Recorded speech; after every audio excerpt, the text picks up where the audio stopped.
Welcome to another edition of Just Ball. I'm here with PGC President and owner Mano Watsa.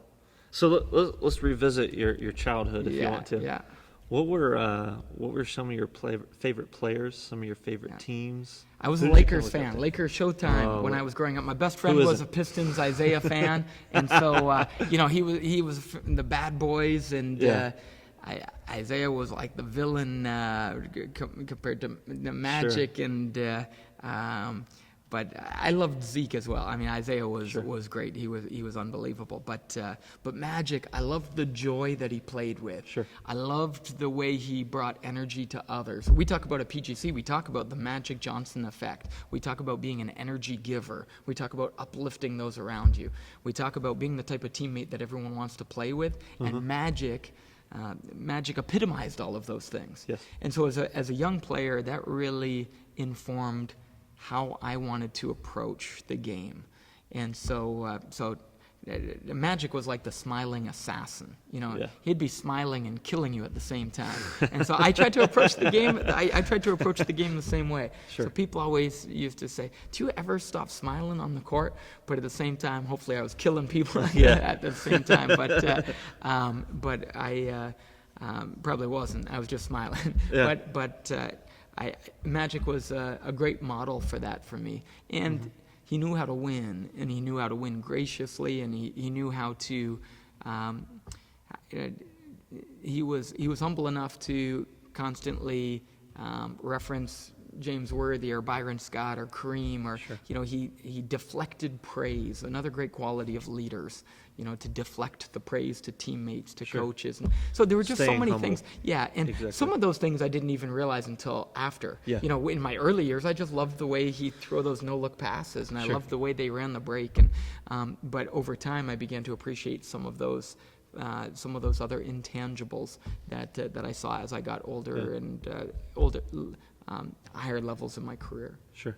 I think, you talk about him throwing those no-look passes and deflecting all that praise. And it's funny, you look at a lot of the kids that I see today, they want praise for throwing those no-look passes. And I think a lot of it relates back to that. They're not experiencing that inner joy of the game. They haven't got in touch with that because things are so structured. They want things to come to them, and they're not getting that. Yeah. So, what about coaches?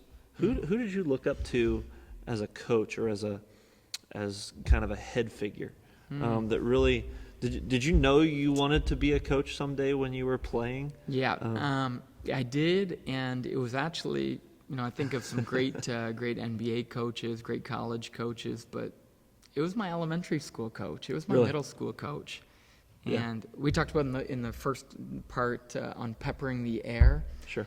And he never stopped peppering the air. And even when I was in 7th and 8th grade, I knew how special it was. Sure. He picked me up, and this is in the days when probably could do this type of thing, but he picked me up and about 6 other kids. So there weren't even seatbelts for us all. He'd just pack us into the back of his car, and he picked me up at 6:15 every single morning in the entire school year, every day of the year. 6:15 would get to the school at 6:45, along with a half a dozen other kids, and would train from 6:45 until 8:25. And he'd put up on the chalkboard a list of things for us to do. You got to make 10 right-hand layups. You got to make 10 left-hand, and it was you'd get done these 10 or 15 different things on the chalkboard, and then you could play. And you'd start by playing 1-on-1, then 2-on-2, then 3-on-3, and then about 8 o'clock, the last 20-25 minutes, 5-on-5. So, and then we'd have practices after school, and even recesses, if we had tournaments that weekend, would be running through our offensive plays, and so we were putting in more hours than probably most programs anywhere. Sure. And the way he coached us in his approach, he was a phenomenal teacher, and he was a teacher of the game and a teacher of life values, of character qualities. I remember he kicked me out of the gym once because I got into an argument with one of my teammates, and he said, "Both of you out of here." Yeah. And then he sat down and talked with us about it, and talked to us about who we were going to be as players on the team. And so yeah, my elementary school coach, Mr. B, Mr. Bulette. And It's then funny how the coaches that you have when you're young give you so much yeah. for the future. Yeah, and then I was fortunate enough, a high school coach, played for a high school coach who was really dedicated, started a club team just for me, along with being my high school coach. And then I got to college and played for an exceptional college coach. And it's rare to have multiple exceptional coaches through your career, and I was fortunate enough to have several. But my college coach, Coach Tom Kieswater at the University of Waterloo, was everything I needed from a coach to give me confidence. How often do you hear a coach say this to a player? He said to me in my first year at the University of Waterloo, he said, Mano, he said, I want practices to be your playground. He said, I want you to experiment and be creative every single day. I want you to try things that you've never done before.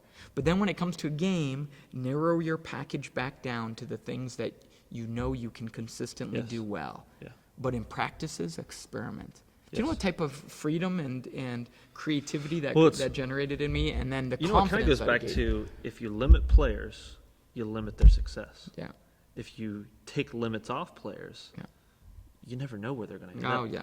And then by the time I got to my junior and senior year in college, some of the things that I was doing on the court that just became natural by that point in time. It was quite something to see how far I came as a college player and the journey I went on. Sure. From him giving me confidence. And I've realized that now as a coach and working with players, you can never underestimate the power of encouragement, the power of affirmation, and the power of believing in someone.